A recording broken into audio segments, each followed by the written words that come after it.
What's going on, everybody? Welcome back to the Juice Reacts video. In today's video, we're trying something new on the channel because we're diving into the world of murder mysteries or just murder stories and stuff like that. We know these are very, very popular crime stories. What do they call them? Or like a true crimes type thing. You know what I mean? We're diving into that world. It's very popular, like I said, and I was like, you know what? Why don't we go ahead and react to some of that stuff on the YouTube channel, because you know what? I find that stuff very fascinating as well. I do want to point out that I got this idea from watching Trash Taste, which is a podcast. It's a video podcast with a bunch of anime guys, and they were talking about the first YouTube animator that had a crazy story. Now, I didn't finish that podcast because I saw the video that they were referencing, or just a video that popped up in the recommended because of that video, and I was like, all right, I don't want to spoil it for myself, so I'm going to go ahead and dive into this video right now. And yeah, we're gonna go on this journey together. Let's check it out. Now, this video is from Reighbot, and it is called YouTuber turned mass murderer, the Morbid Reality Files #2. So, just in case you want to go check this out again later, after my reaction.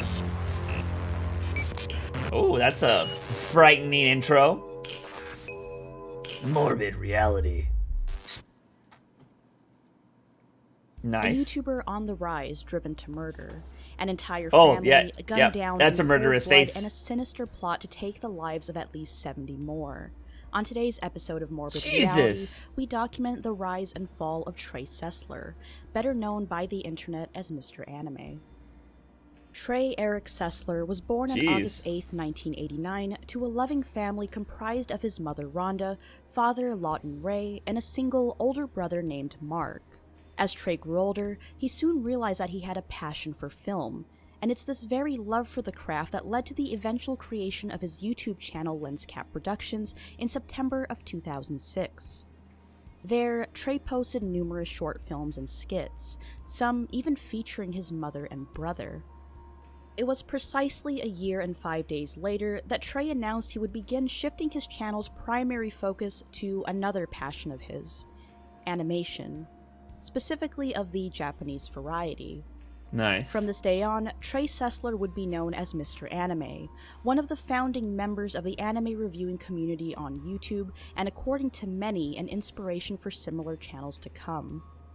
It's during this period that same shirt every time Trey's became apparent: his love of firearms.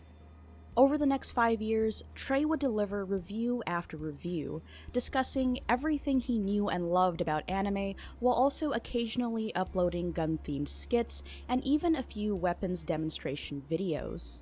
None of this, of course, was cause for concern amongst Trey's fanbase.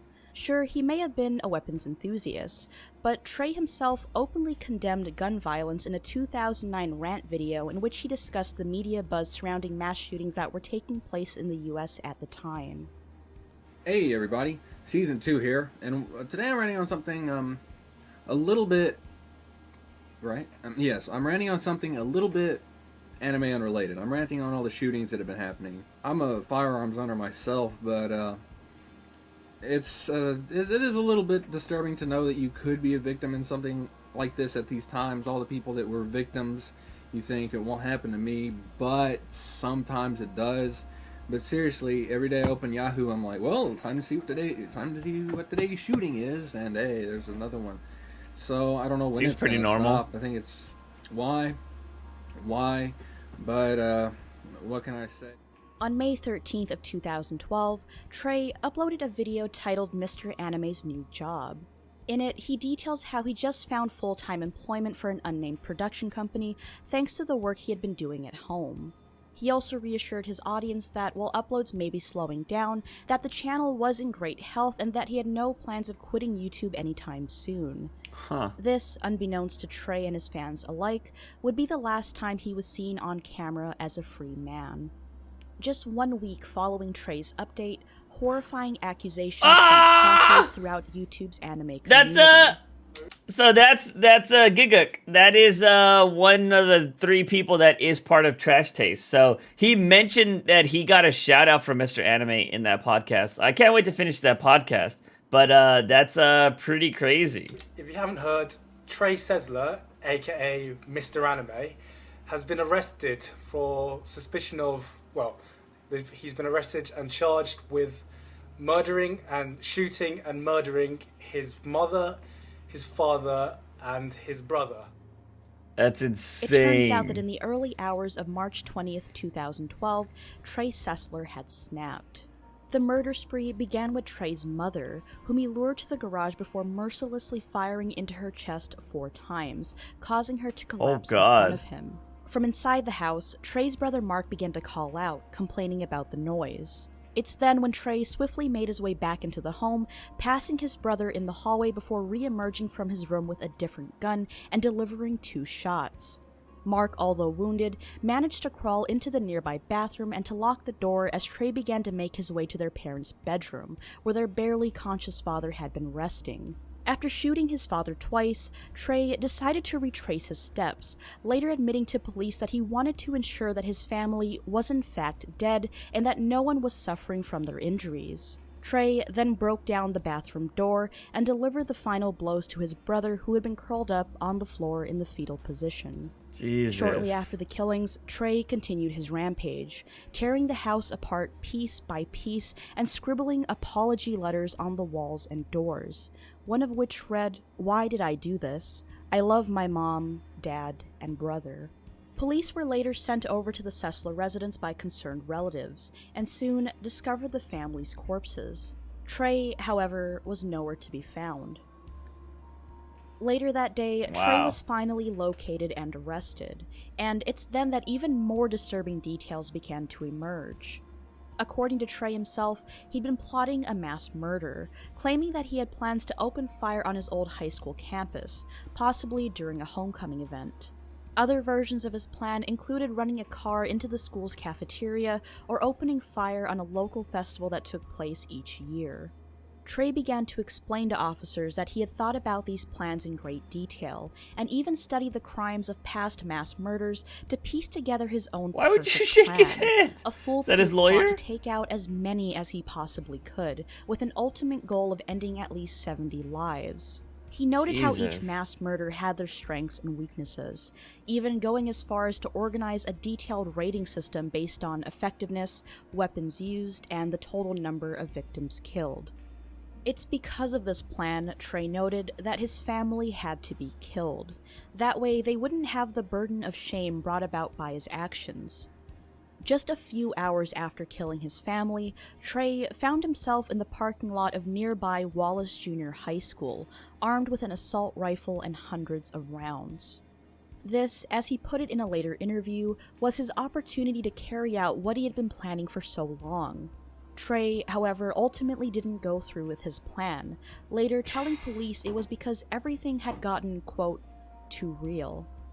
Although Trey had been planning to commit mass murder for quite some time, the slaying of his family, however, seemed almost completely unplanned. When questioned by police about whether or not Trey had an argument of sorts at home before the killings, Trey said, "If I would have woken up that day and you would have come to me and asked, 'Are you going to kill your family tonight?' I would have definitely said no." So far, no real motive has been established, and Trey has since pleaded guilty to his crimes and is currently serving a life sentence without the possibility of parole. He's noted many times how he'll never be able to forgive himself for his actions, and how he feels as though he deserves to be behind bars. Before this video ends, I'd like to give a huge thank you to each and every one of my patrons. As you probably already know, YouTube has recently been demonetizing both. That's, insane. You know, like, there's no positive in that story at all, but, like, at least the school thing didn't happen, you know what I mean? If he was literally in the parking lot with the guns and the ammunition, like, that's, ammunition? Ammo? Yeah, whatever. Insane, you know what I mean? Like, it's just, that's crazy. It's interesting to watch these old footage, these old things, like, look at that, right? Like, nowadays, you see these kind of things, and you're just like, Unfortunately, stuff like this, too, now is very politicized, depending on which side you stand on. I don't really care. I'm from Texas. We hear the gun debate all the freaking time, you know what I mean?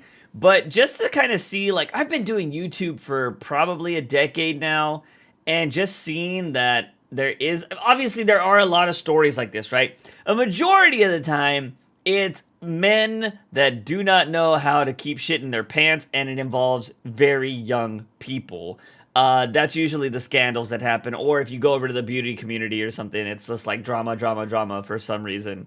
And but something like this is pretty crazy. The biggest thing that I remember seeing, like I guess in the most recent years when it has to do with YouTubers, was that Christina Grimmie, I believe was her name, where that fan went and murdered her at one of her shows. And I believe the other was some, like, I think he was like a CSGO person, if I'm not mistaken, but he apparently his channel was dying or he was losing a lot of money or something like that, and he ended up killing himself by driving his very expensive car down a freeway and ended up killing like 2 other people because he slammed into another car.